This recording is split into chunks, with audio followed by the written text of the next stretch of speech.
오늘은 요한복음 17장에 나와 있는 예수님의 대제사장적 기도에 대해서 간략하게 함께 살펴보도록 하겠습니다. 요한복음 17장 전체의 구조는 대략 3개의 단락으로 나누고 있습니다. 17장 1절부터 8절까지는 바로 예수님께서 예수님 자신을 위한 기도를 아버지께 드리고 있죠. 그리고 9절부터 19절까지는 예수께서 자신의 제자들을 위한 중보 기도를 드리십니다. 그리고 세 번째 단락은 20절부터 26절 마지막 절까지에는 모든 믿는 자들을 위한 기도문이 나타나 있습니다. 전반부 17장 1절부터 8절 안에서 예수님은 자신을 위해서 기도할 때에 아들을 영화롭게 하옵소서라고 기도하죠. 17장 1절 읽어보겠습니다. 예수께서 이 말씀을 하시고 눈을 들어 하늘을 우러러 이르시되 아버지여 때가 이르렀사오니, 바로 십자가를 지실 때가 임박했다고 하는 거죠. 아들을 영화롭게 하사 아들로 아버지를 영화롭게 하옵소서. 아들 예수님이 영광을 받으시는 것은 곧 아들 예수님을 이 땅에 보내신 하늘 아버지께서 영광을 받으시는 것입니다. 아들은 철저히 아버지만을 증거했고 아버지의 뜻에 순종했기 때문이죠. 이제 예수님은 하늘로부터 와서 이제 하늘로 돌아갈 그 임박한 시점에서 대제사장적인 기도를 드리십니다. 사실 공간복음서에는 그 겟세마네 동산에서 예수님의 그 처절한 기도문이 나와 있지만 요한복음에는 겟세마네 동산 기도문이 생략되어 있고 요한복음 17장의 대제사장적인 기도가 바로 그 겟세마네 동산의 기도문을 대체하고 있는 형식으로 되어 있습니다. 하늘에서 오셔서 하늘로 돌아가시는 예수님, 바로 신자들이 하늘에 속한 자, 하늘의 시민권을 가졌다는 것을 얘기를 하죠. 신자들은 하늘에 속한 자로서 다시 하늘로 돌아가게 됩니다. 요한계시록 4장과 5장에서는 바로 이제 보좌 사상이 나오죠. 하나님이 통치하시는 주님의 거룩한 보좌가 나옵니다. 그래서 신자들의 죽음 이해는 바로 죽어서 아버지께로 돌아가는 것을 말하죠. 아버지의 집으로 돌아가는 것, 천국으로, 하늘로 돌아가는 것을 의미를 하고 있습니다. 예수님은 2절에서 이렇게 기도하죠. 아버지께서 아들에게 주신 모든 사람에게 영생을 주게 하시려고 만민을 다스리는 권세를 아들에게 주셨음이로소이다. 만민을 다스리는 권세를 받으신 그리스도. 요한복음 안에는 바로 이러한 그 만민을 다스리는 권세를 받으신 하나님의 아들을 인자라고 표현하고 있습니다. 인자 사상은 원래 다니엘 7장 14절에 기록이 되어 있죠. 다니엘서의 인자는 예수님의 초림과 재림을 동시에 예언하고 있다고 보여지는데요.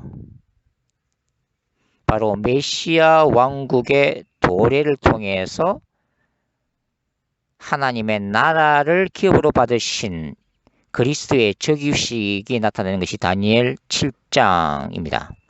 그리고 바로 그 하나님의 나라가 완성되는 것이 바로 재림의 왕으로 오실 그리스도이시죠. 요한복음에서는 5장 1장 51절에서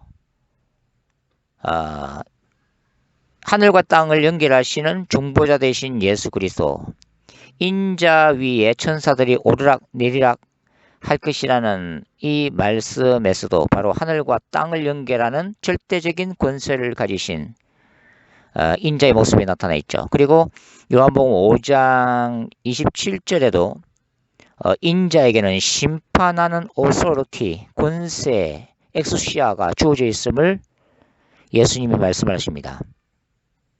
12장, 요한복음 12장 읽어보면은 34절과 35절에서 유대인들이 예수님께 이렇게 묻죠. 인자가 누구냐라고 묻습니다. 그때 예수님은 인자는 빛이다 라고 말씀하시죠.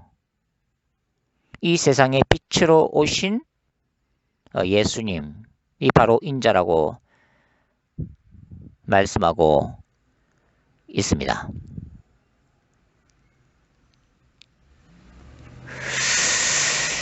그리고 예수님은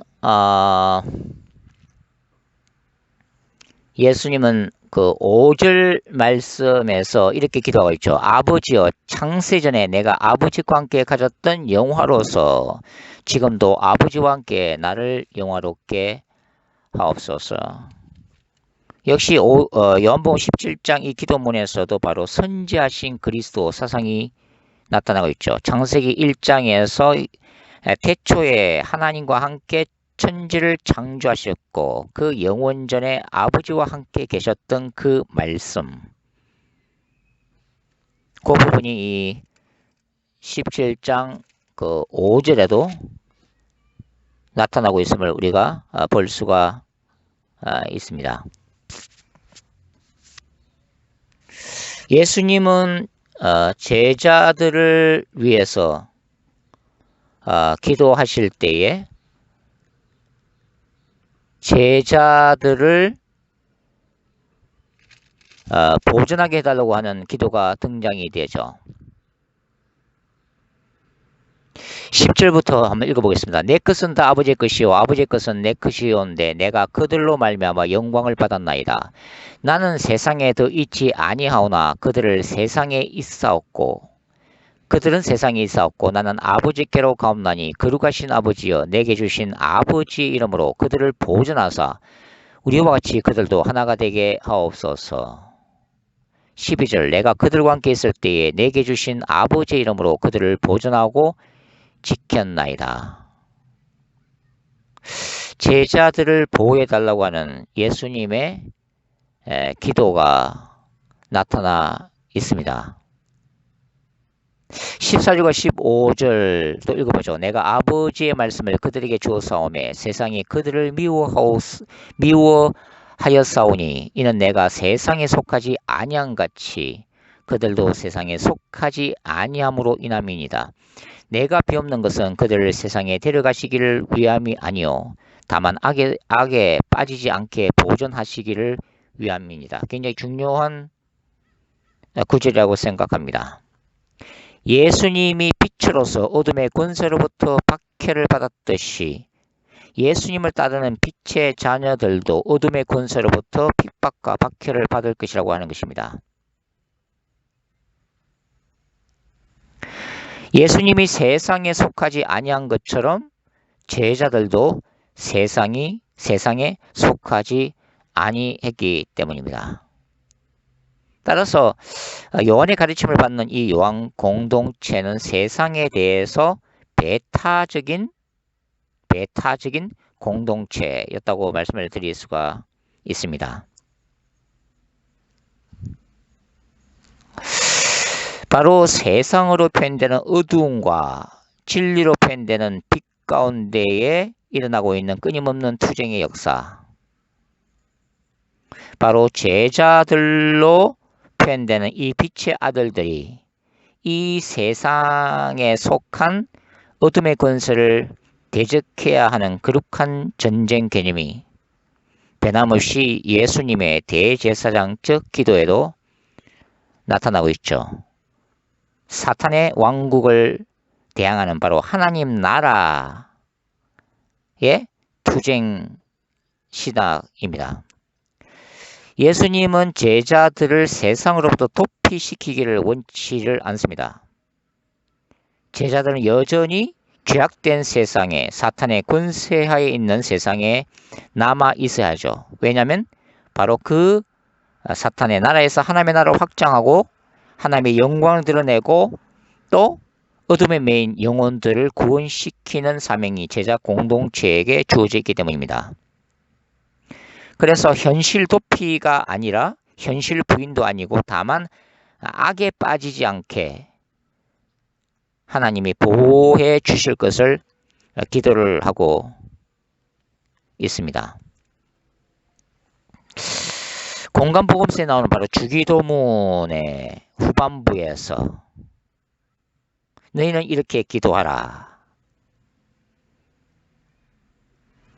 아버지여 우리를 시험에 들게 하지 마옵시고 다만 악에서 구하옵소서. 악한 자 사탄으로부터 구해달라는 바로 주기도문과 그 맥락이 통하고 있음을 우리가 확인할 수가 있겠습니다. 제자들이 대항하여 싸워야 될 이 세상, 그것은 하나님이 창조하신 아름다움과 가치가 보존되어 있는 삶의 자리를 부정하는 것이 아닙니다. 여기서 말하는 세상을 이해하기 위해서는 요한복음이 보내진 그 요한 공동체의 삶의 자리를 우리가 이해할 필요가 있습니다.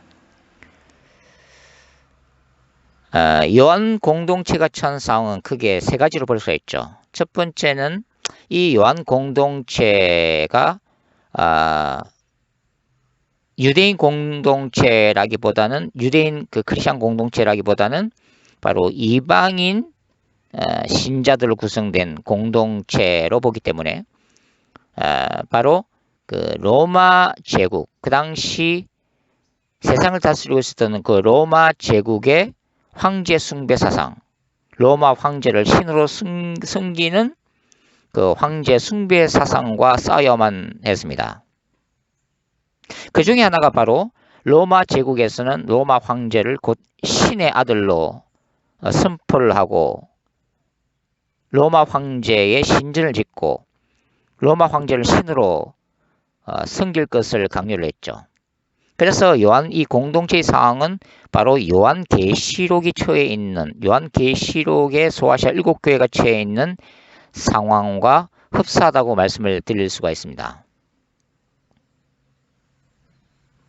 사도 바울도 그랬던 것처럼 이 요한복음도 바로 로마 제국의 황제가 신의 아들이 아니라 오직 말씀이 육신을 입고 오신 예수 그리스도만이 진정한 하나님의 아들, 신의 아들임을 선포를 하고 있죠.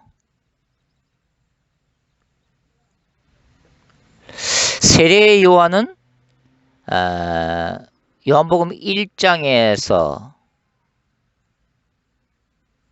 예수 그리스도가 하나님의 아들이심을 증거를 하고 있습니다. 그리고 사마리아 사람들도 예수님의 말씀을 듣고 뭐라고 얘기하고 있죠? 그는 실로 세상의 구주임을 우리가 알았노라. The Savior of the world.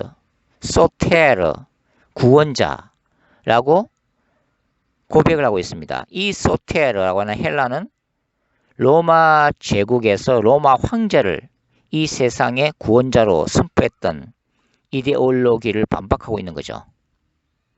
그리고 예수님 자신도 요한복음에서는 바로 너희가 하나님의 아들의 음성을 들을 때가 왔나니 곧 이때다라고 말씀을 하시죠.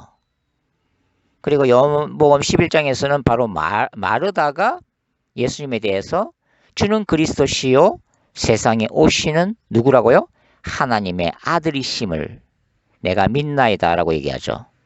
로마 황제가 신의 아들이 아니라 바로 예수님이 하나님의 아들이심을 선언하고 있는 내용입니다.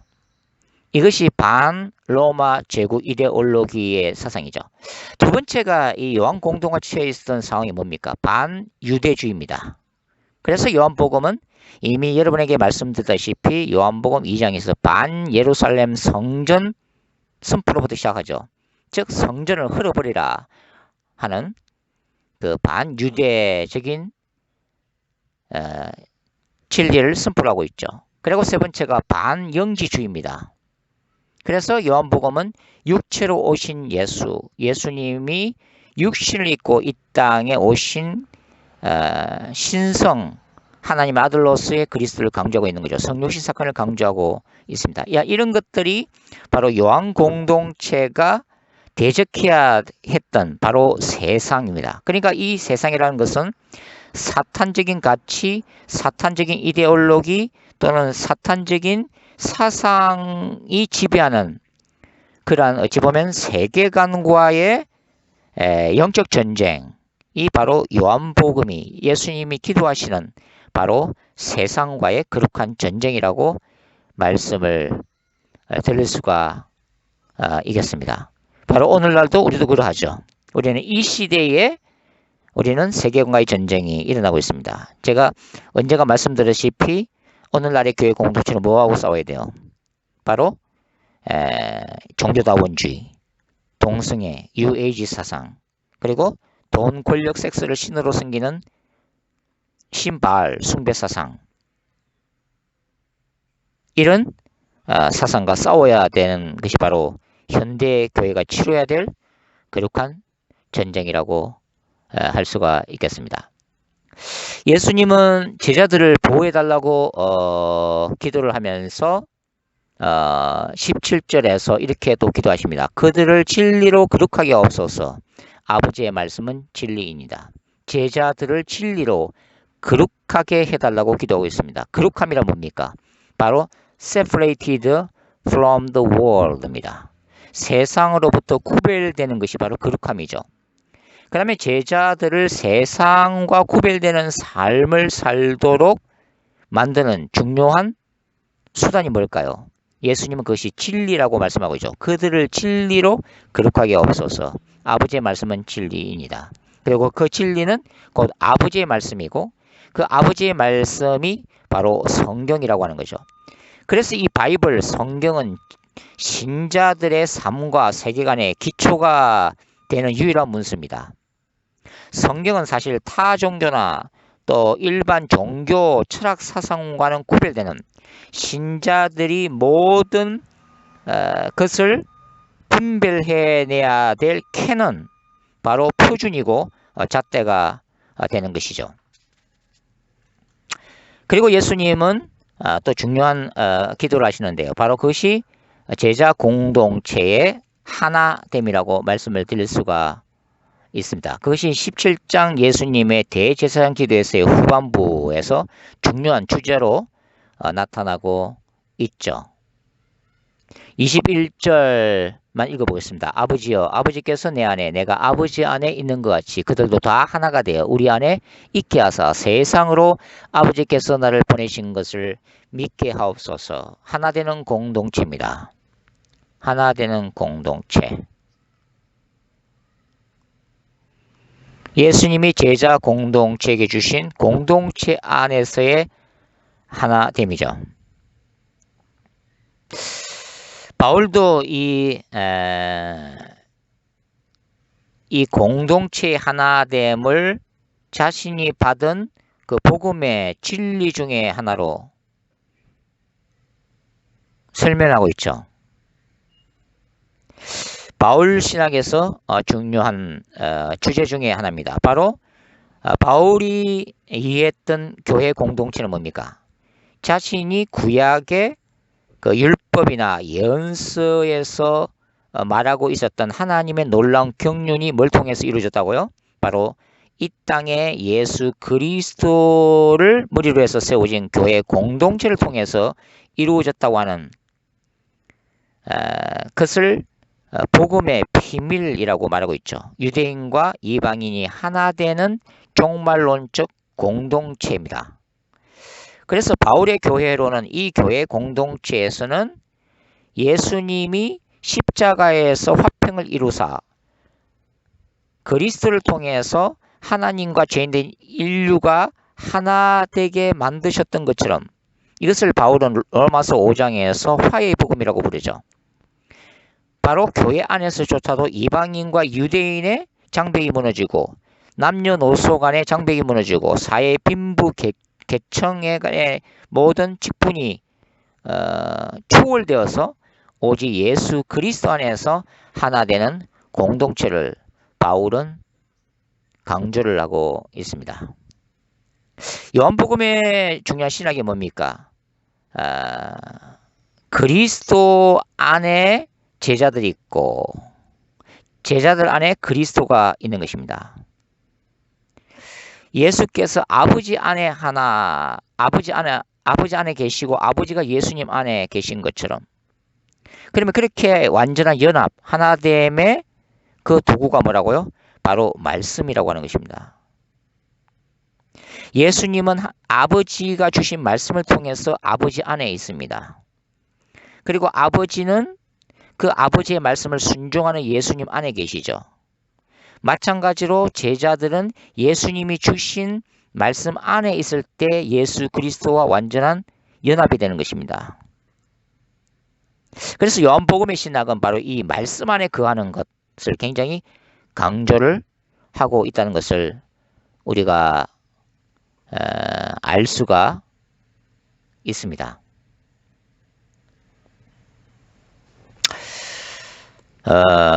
때로는 학자들은 이 요한복음 17장에 나와 있는 예수님의 대제사장 기도를 5가지 핵심으로 정리하게 하죠. 첫 번째는 뭐냐면 요한복음 17장 13절에 나와 있는 진리 안에서 기뻐하라. 두 번째는 14절에서 17절에 나타나 있는 진리 안에서 거룩하라. 그리고 18절에 나타나 있는 진리 안에서 증거하라. 그리고 21절부터 23절까지 진리 안에서 연합하라. 그리고 26절에 기록된 바와 같이 진리 안에서 서로 사랑하라. 이 5가지 또 메시지로 정리하기도 합니다.